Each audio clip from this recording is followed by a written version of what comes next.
Hello everyone, welcome to Knowledge Centric. इसके पिछले lectures में हमने देखा था कि t is equal to zero, t is equal to zero means यहाँ पे स्विच क्लोज होगा। t is equal to zero plus ये स्विच के क्लोज या ओपन होने के बाद का टाइम है, और t is equal to zero minus ये है हमारा स्विच के या ओपन या क्लोज होने के पहले का टाइम।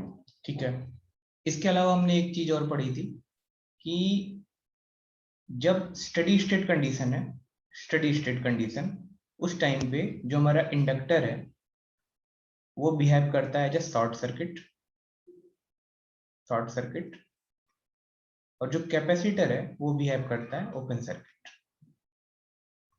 ठीक है, ऐसे ही सेम एक ये मैंने लास्ट में आपको समरी में भी बताया था। ऐसे ही टी इज इक्वल टू, ये आप ऐसा भी कह सकते हो, T is equal to infinite, ऐसा जब काफी लंबे समय के लिए स्विच क्लोज है या ओपन है that time t is equal to zero plus. t is equal to zero plus पे भी हमने देखा था उस टाइम पे जो इंडक्टर था वो हो रहा था ओपन सर्किट, ओपन सर्किट, और जो कैपेसिटर था वो हो रहा था शॉर्ट सर्किट। तो ये हमने पिछले लेक्चर्स में देख लिया। अभी आज का जो हमारा टॉपिक है वो है इक्विवेलेंट सर्किट, है ना। यानी कि इधर आप ऐसे समझो, इधर की तरफ प्लस का इनफाइनाइट है, इधर की तरफ माइनस का इनफाइनाइट है। ठीक है, स्विच के क्लोज होने से पहले सर्किट तो हमारा लंबे टाइम तक या तो क्लोज होगा या ओपन होगा, यानी कि वो तो उस टाइम पे स्टडी स्टेट में होगा, है ना। जब हमने उसको स्विच को ओपन या क्लोज किया तो अब यहाँ से कुछ टाइम के लिए वो ट्रांजिएंट में जाएगा, है ना, ट्रांजिएंट स्टेट में जाएगा कुछ टाइम के लिए। कितने टाइम तक के लिए? 5 टाउ तक के लिए। उसके बाद से वो फिर स्टडी स्टेट में चला जाएगा। ठीक है, तो अब अभी जो हम देखने वाले हैं इक्विवेलेंट सर्किट, इससे हमें जो फायदा होने वाला है वो क्या होने वाला है कि इस इक्विवेलेंट सर्किट से हम t greater than or equal to zero, मतलब जैसे ही स्विच ओपन या क्लोज हुआ उसके बाद इंडक्टर या कैपेसिटर पे क्या होने वाला है वो हम देखेंगे। ठीक है, तो आइए स्टार्ट करते हैं। सबसे पहले कि इक्विवेलेंट सर्किट में लेट अस सपोज अभी हम इंडक्टर की बात कर रहे हैं, तो आप ऐसे समझना कि t greater than or equal to zero ये हमारा टाइम है। अच्छा, ये t ग्रेटर देन इक्वल का मतलब क्या है? या तो स्विच ओपन हो गया होगा या क्लोज हो गया होगा, यानी कि उसके पहले सर्किट हमारा स्टडी स्टेट में होगा, है ना। अच्छा, तो अब मैं t greater than equal to zero के लिए अगर मैं इंडक्टर, या बस थोड़ा सा ध्यान से समझना है इसको एक बार, अगर एक बार ये आपको समझ में आ जाता है देन दैट इज ओके। अच्छा, ये हमारा इंडक्टर है L, इसमें जो इसका स्टडी स्टेट करंट है स्विच के क्लोज होने के पहले का, क्योंकि हमें पता है ना कि IL zero plus is equal to IL zero minus, यानी कि स्विच के क्लोज होने के पहले इसमें कुछ करंट होगा, स्टडी स्टेट करंट, उसको हमने नाम दे दिया I नॉट। और यहाँ जो करंट आ रहा है वो आ रहा है हमारा IL, late us suppose T, और यहाँ पे हमने सप्लाई दिया हुआ है लेट अस सपोज VLT, ऐसा। ठीक है, अच्छा, ये जो हमारा सर्किट है अभी मैं इसको आपको जस्टिफाई करके भी बताऊंगा। इस सर्किट को हम ऐसा भी बना सकते हैं। कैसे बना सकते हैं कि एक इंडक्टर लिया, ठीक है, और इसके पैरेलल में एक करंट सोर्स जैसा दिखाया जिसकी वैल्यू है I नॉट, ये है L, और यहाँ करंट आ रही है हमारी ILT, और यहाँ पे हमारा वोल्टेज है VLT। ठीक है, अच्छा, अभी एक चीज समझने वाली बात है यहाँ पे कि इस सर्किट से ये सर्किट आया कैसे। ठीक है, तो एक काम करते हैं, सबसे पहले इस सर्किट के लिए हम, ये आपके लिए बहुत इंपॉर्टेंट है ना। अब मैं बस आपको यहाँ पे जस्टिफाई करके बता रहा हूँ कि इस सर्किट से ये सर्किट आता कैसे है। ठीक है, मैं एक बार कलर चेंज कर लेता हूँ।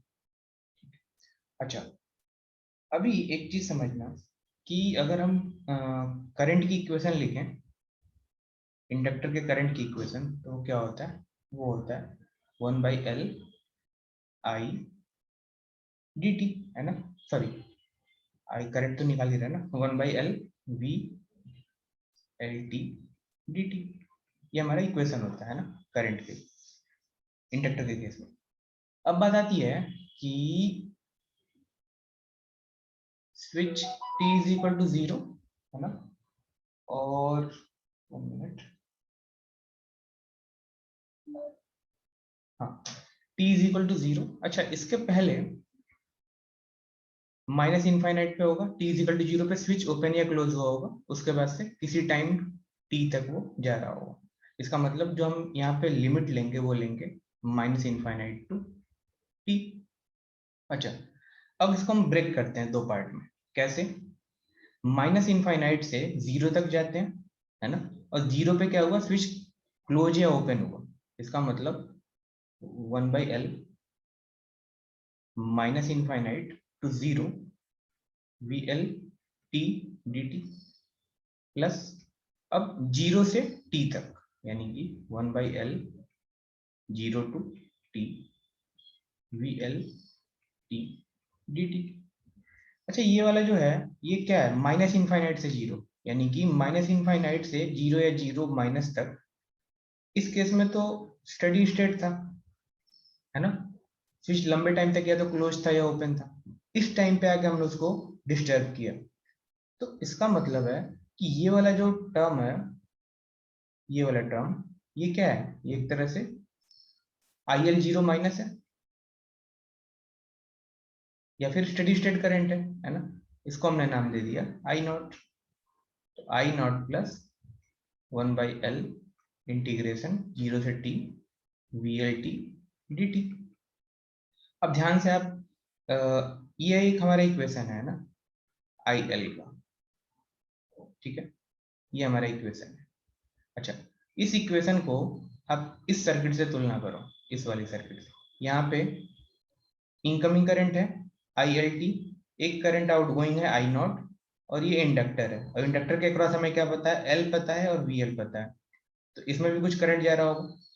तो incoming current is equal to outgoing current, यानी कि इस नोड पे अगर हम KCL लगाएं, KCL, तो KCL लगाएंगे तो क्या आ जाएगा, ILT incoming current is equal to outgoing current, एक तो हमें सीधे सीधे दिख रहा है क्या, I नॉट, प्लस इंडक्टर की वैल्यू पता है और VL पता है, मतलब वोल्टेज के अक्रॉस का पता है, तो करंट निकाल सकते हैं। करंट क्या आ जाएगा, 1/L इंटीग्रेशन VLT dt, है ना, 0 से t। अब ध्यान से देखो, क्या ये दोनों इक्वेशन सेम है, बिल्कुल सेम है। इसका मतलब आप ध्यान से समझना। अच्छा, एक चीज और, आप कभी भी इसको ऐसा मत समझना कि ये करंट सोर्स है, नहीं, ये स्विच के क्लोज होने के पहले का करंट है, ये वाला करंट, ठीक है। ये कुछ टाइम बाद अगर यहाँ पे मान लो हमने आगे कहीं रेजिस्टेंस लगा दिया, तो ये करंट उस रेजिस्टेंस के थ्रू पास होकर और धीरे धीरे धीरे धीरे खत्म हो जाएगा, ठीक है। ये कोई करंट सोर्स नहीं है, ये इसी इंडक्टर का स्विच के क्लोज होने से पहले का करंट है। वो थोड़े टाइम तक रहेगा उस इंडक्टर के साथ, फिर धीरे धीरे धीरे धीरे वो खत्म आउट हो जाएगा, खत्म हो जाएगा, ठीक है। आई होप आपको समझ में आया होगा। मैथमेटिकली भी मैंने प्रूव कर दिया कि इस सर्किट को हम ऐसा बना सकते हैं, ठीक है। चलिए नेक्स्ट है, अभी मैं फिर से एक बार उस सर्किट को जल्दी से ड्रॉ कर दे रहा हूँ, है ना, जो अभी हमने सीखा था। और इसके बाद से ये क्या सीखा था कि अगर कोई इंडक्टर है और इसमें initial current I not they रखा है उस सर्किट में, ठीक है, जो ओवरऑल करंट है वो हमारा ILT है, वोल्टेज जो है वो VLT है, ठीक है। तो इस सर्किट को हम कुछ ऐसा रिप्रेजेंट कर सकते हैं। वो इंडक्टर की वैल्यू रखा L, और इसके एक पैरेलल में बेसिकली हमने एक इनिशियल करंट को पैरेलल में कर दिया, ठीक है। अब यहाँ पे करंट है हमारा IL, अभी हमने इसको प्रूव भी कर लिया था, VL। अच्छा, अब बात आती है कि इससे हम और क्या बना सकते हैं, ठीक है। तो इससे हम और क्या बना सकते हैं, जैसे अगर मान लो मैं इस सर्किट में लैपलास ट्रांसफॉर्म लगाऊं, है ना, तो आपको पता है लैपलास ट्रांसफॉर्म क्या करता है, टाइम डोमेन को फ्रीक्वेंसी डोमेन यानी एस डोमेन में चेंज कर देता है, time domain to frequency domain. यानी कि अगर मैं लैपलास ट्रांसफॉर्म इस पे अप्लाई करता हूँ इस सर्किट पे, तो वो क्या बन जाएगा, वो बन जाएगा कुछ ऐसा। जो हमारा इंडक्टर है उसको हम अब लिखने लगेंगे एस एल, ठीक है, फ्रीक्वेंसी डोमेन में, क्योंकि आपको पता है इसका जो रिएक्टेंस है वो फ्रीक्वेंसी डिपेंडेंट है। इसके अलावा सॉरी, जो करंट है, आपको पता है कि जब करंट का एक कांस्टेंट का, या अगर हम लैपलास निकालते हैं लैपलास, तो वो क्या आता है, आई नॉट बाई एस, ठीक है। अच्छा, अब इसके अलावा यहाँ पे जितने भी टर्म्स हैं वो क्या हो जाएंगे, वी एल टी की जगह क्या हो जाएगा, अब हम एस डोमेन में देख रहे हैं तो एस हो जाएगा, आई एल टी की जगह पे क्या हो जाएगा, आई एल एस, ठीक है। एक बहुत बेसिक सा रिप्रेजेंटेशन है कि मैंने इस सर्किट को मैंने बेसिकली अपने फ्रीक्वेंसी डोमेन में हम कुछ इसको ऐसा रिप्रेजेंट कर सकते हैं। अच्छा, आपको एक चीज और पता होगा, सोर्स ट्रांसफॉर्मेशन, है ना, जैसे अभी यहाँ पे करंट सोर्स है और एक रिएक्टेंस है, तो अगर करंट सोर्स और रिएक्टेंस को अगर हमें वोल्टेज में चेंज करना हो, सोर्स ट्रांसफॉर्मेशन, करंट से वोल्टेज या वोल्टेज से करंट, तो क्या होता है, जैसे ऐसा ऐसा समझो आप, जैसे लेट अस सपोज एक रेजिस्टेंस है और इसके साथ एक करंट सोर्स है ना, मान लो ये 5 ओम का है और ये 2 एम्पियर का है, तो इसको हम ऐसा भी लिख सकते हैं, कैसे, एक 5 ओम का रेजिस्टेंस सीरीज में, उसके साथ एक वोल्टेज सोर्स, 5 टू जा 10, तो 10 वोल्ट का सोर्स है और ये 5, इसको बोलते हैं सोर्स ट्रांसफॉर्मेशन, मतलब करंट सोर्स से हमने बेसिकली वोल्टेज सोर्स में कन्वर्ट कर दिया, ठीक है। ये आपको पता होगा, बहुत बेसिक है ये। तो अगर इस केस में अगर हम इसको ट्रांसफॉर्म करें तो वो क्या आ जाएगा, वो आ जाएगा कुछ ऐसा। ये जो पैरेलल में है एस एल, वो बेसिकली सीरीज में आ जाएगा, मैंने सीरीज में लिख लिया, और इसके साथ में फिर आपको मिल जाएगा एक वोल्टेज सोर्स, ठीक है। अच्छा, यानी कि ये आ जाएगा आपका एस एल, और इसकी वैल्यू क्या आएगी, यहाँ पे देखो आप 5 इंटू टू कर रहे हैं तो हमें वोल्टेज मिल रहा है, यानी कि अगर हम यहाँ पे कर लें S L into I not by S, S S cancel out हो जाएगा, यानी कि यहाँ पे क्या आ जाएगा, यहाँ पे आ जाएगा एल आई नॉट, है ना, ये वैल्यू वही है वी एल एस, और ये करंट है आई एल एस, ठीक है। तो मैं एक बार कलर चेंज करके आपको बता देता हूँ कि आपकी कॉपी में होना क्या क्या चाहिए, जो आपके नोट्स होंगे उसमें, एक तो ये फर्स्ट, ठीक है, ये हमारा है सेकंड, ये है थर्ड, और ये फोर्थ, ठीक है। ये सर्किट आपके कॉपी पे होना चाहिए, ठीक है, जिसमें से जो सबसे इंपॉर्टेंट सर्किट है वो है हमारा ये सर्किट, ठीक है। चलिए, अब बात करते हैं कि ये तो हमने इंडक्टर के लिए देख लिया, इंडक्टर का इक्विवेलेंट सर्किट देख लिया हमने। अच्छा, अब हम बात करेंगे कैपेसिटर के केस में, ठीक है। तो आइए देखते हैं कैपेसिटर के केस में क्या है। कैपेसिटर के केस में क्या होगा कि सेम वही प्रोसेस है, अगर आपने इंडक्टर वाला समझ लिया होगा तो। लेट अस सपोज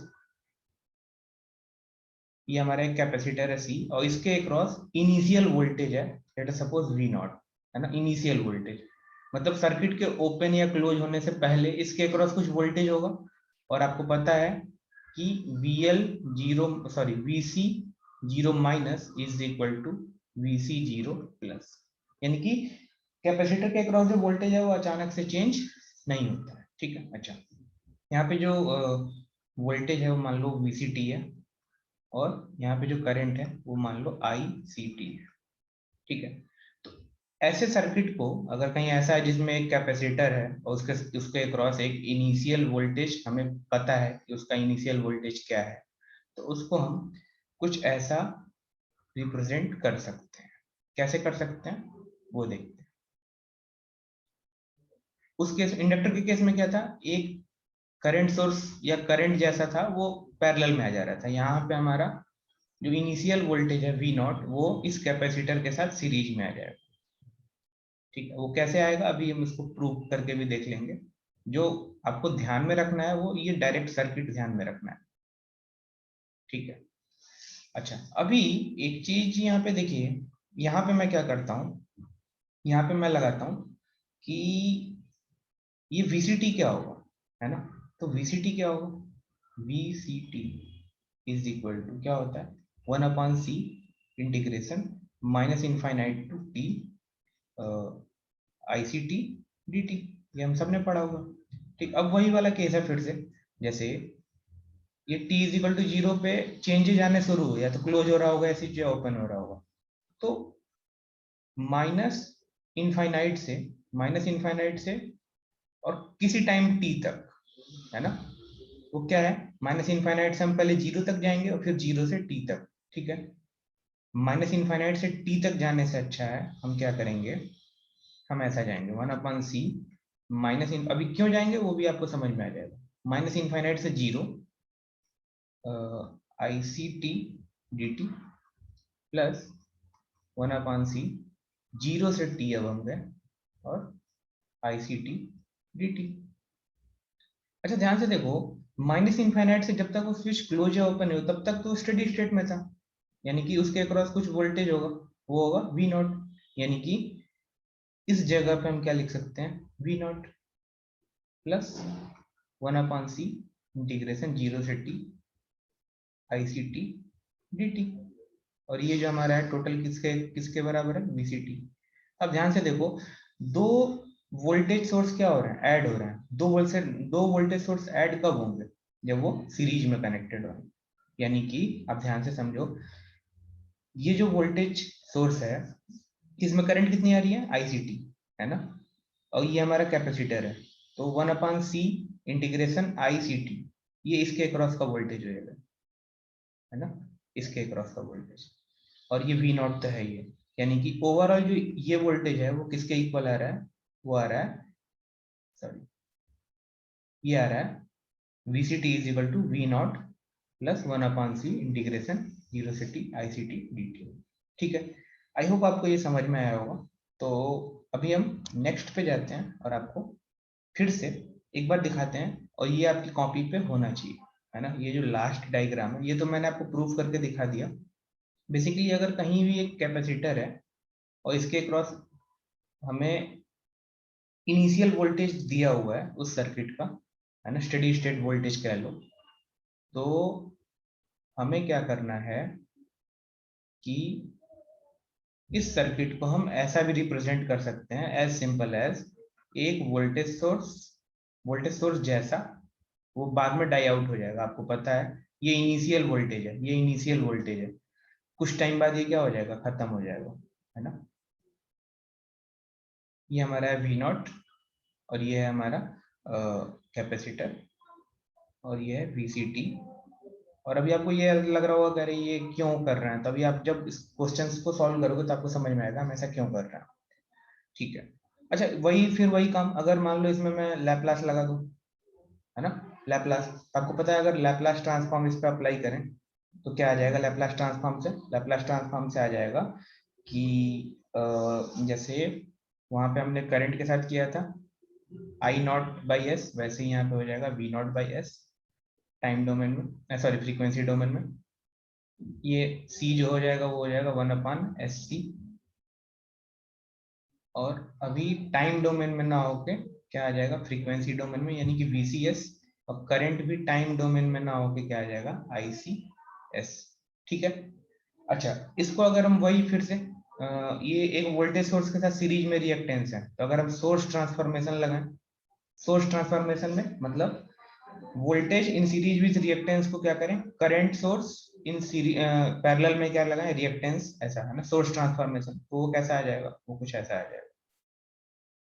पैरेलल में हमने लगा दिया 1/sc और यहाँ पे एक आ जाएगा करंट सोर्स। ठीक है, और ये करंट सोर्स आ जाएगा, कितना आ जाएगा करंट सोर्स, इतना डिवाइड बाई इतना, है ना, यानी कि V नॉट अपन में S अपन में 1/sc। तो जब आप इसको सॉल्व करोगे तो आ जाएगा C V नॉट। मैं करके दिखा दे रहा हूँ वैसे आपको एक बार, हमें करंट निकालना है, वोल्टेज और रिएक्टेंस पता है, तो करंट क्या आ जाएगा, V नॉट अपन में S, ये हमारा वोल्टेज हो गया, डिवाइड बाई 1/sc, S से S कैंसिल और ये C ऊपर चला जाएगा, तो क्या आ जाएगा C V नॉट। ठीक है, तो अभी जो आपके कॉपी पे होना चाहिए डायग्राम, वो ये वाला होना चाहिए, सॉरी मैं फिर से रेड सेलेक्ट कर लिया। ये डायग्राम भी होना चाहिए, ये डायग्राम भी होना चाहिए थर्ड, और ये डायग्राम भी होना चाहिए। ठीक है, अभी जो हमने देखा है वो देखा है। अच्छा, अब एक बात और कि लेट अस सपोज मैं इस पूरे पीपीटी को हटा देता हूं, और अभी लेट अस सपोज कि जैसे इसको एक प्रैक्टिकल एग्जांपल से समझने की कोशिश करते हैं कि लेट अस सपोज हमारे पास एक वोल्टेज सोर्स था V, और उसके साथ हमने एक स्विच लगाया था, है ना, और स्विच जो है वो क्लोज है। ठीक है, स्विच अभी क्लोज है ना, मान लो आप ऐसा, स्विच क्लोज है, अभी स्विच क्लोज है, ये हमारा L है। ठीक है, अच्छा स्विच क्लोज है तो इसमें कुछ करंट फ्लो हो रहा होगा हमेशा, जब तक क्लोज है। वो करंट है हमारा I नॉट, वो हमने ऐसा उसको दिखा दिया, रिप्रेजेंट कर दिया। अच्छा, आपको पता है at t is equal to 0 पे क्या होगा? At t is equal to 0 पे हमने मान लो अब इस स्विच को ओपन कर दिया, at t is equal to 0 पे हमने स्विच को ओपन कर दिया। अच्छा, स्विच को अगर हमने ओपन किया तो अब सर्किट कैसा हो जाएगा? सर्किट हो जाएगा, ये वोल्टेज सोर्स तो हट जाएगा, अब सर्किट हुआ कुछ ऐसा। ठीक है, और ये हमारा करंट। ठीक है, लेकिन एक चीज देखो ध्यान से कि जैसे ही स्विच ओपन किया, अब t is equal to 0 plus पे अगर हम सर्किट बनाए तो आपको पता है जो इंडक्टर होता है वो कैसा बिहेव करता है? ओपन सर्किट, है ना। इसका मतलब जो सर्किट होगा वो हमारा क्या होगा? ओपन सर्किट, ऐसा, है ना। और यहाँ पे हमारा आ जाएगा एक करंट सोर्स, कुछ ऐसा, है ना। अब एक चीज देखो, क्या इस करंट को फ्लो होने के लिए कोई पाथ है क्या? नहीं है, है ना। यानी कि अगर हम यहाँ पे केसीएल लगाना चाहें, केसीएल, तो केसीएल क्या कहता है? केसीएल कहता है कि sum of incoming current is equal to sum of outgoing current. अगर इनकमिंग करंट आई नॉट है तो आउटगोइंग करंट तो 0 है। इसका मतलब यहाँ पे केसीएल का वायलेशन हो रहा है, केसीएल अप्लाई नहीं हो रहा है। इसका मतलब जैसे ही अगर हम ऐसा कुछ करते हैं कि इंडक्टर से हम डायरेक्टली किसी स्विच को, उससे हमने सप्लाई लगा रखी है और अचानक से अगर हमने उसको हटा दिया या इस इंडक्टर को कहीं से निकाला, तो वहां पे आपको स्पार्किंग दिखेगा, है ना, स्पार्किंग होता दिखेगा। ठीक है, क्योंकि यहाँ पे वायलेशन क्या हो रहा है? केसीएल का वायलेशन हो रहा है। ठीक है, अच्छा इसको एक और कैपेसिटर से जब आप समझोगे तो आपको और ज्यादा क्लियरली समझ में आएगा कि कैपेसिटर के केस में लेट अस सपोज, जैसे कैपेसिटर की बात करें अगर, जैसे मान लो कि मान लो ये हमारा वोल्टेज सोर्स है, ठीक है, और इसके साथ एक वही उसका इनिशियल वोल्टेज है, उस कैपेसिटर का एक कैपेसिटर लगा हुआ है। ठीक है, मान लो ये हमारा V इनपुट है, इसको आप आउटपुट मत समझ लेना, ये कैपेसिटर का इनिशियल वोल्टेज है। अच्छा, इन के समहाउ क्या हुआ कि शॉर्ट सर्किट हो गया, शॉर्ट सर्किट हो गया कैपेसिटर के अक्रॉस। जैसे ही कैपेसिटर के अक्रॉस शॉर्ट सर्किट हुआ, ध्यान से समझना, और ये हुआ मान लो t is equal to 0 plus पे, जैसे हमने स्विच को थोड़ा सा भी छेड़खानी की तो क्या होगा? देखो initial voltage t is equal to 0 plus पे भी उतना ही होगा, V नॉट, लेकिन t is equal to 0 plus पे कैपेसिटर कैसा बिहेव करता है? शॉर्ट सर्किट की तरह। अच्छा, अब एक चीज ध्यान से देखो, क्या यहाँ पे वायलेशन ऑफ KVL है? क्योंकि देखो यहाँ का वोल्टेज है V नॉट और यहाँ वोल्टेज है 0, इट मीन्स यहाँ पे वॉल्यूशन ऑफ केवीएल है, तो आपको यहाँ भी क्या मिलेगा? स्पार्किंग मिलेगा। अब इसको आप इसको आप अंडरस्टैंडिंग कैसे करोगे फिजिकली? लेट अस सपोज आपके पास कैपेसिटर, आपके पंखे का, फैन का कैपेसिटर है, उस कैपेसिटर को आप निकालो, उसके दोनों वायर को, जैसे मान लो ये आपका कैपेसिटर है, लेट अस सपोज इसके दो ऐसे वायर होंगे, इन दोनों वायर को शॉर्ट करो, जैसे आप इन दोनों को चिपकाओगे आपको अचानक से बहुत ढेर सारा स्पार्क देखने को मिलेगा, है ना।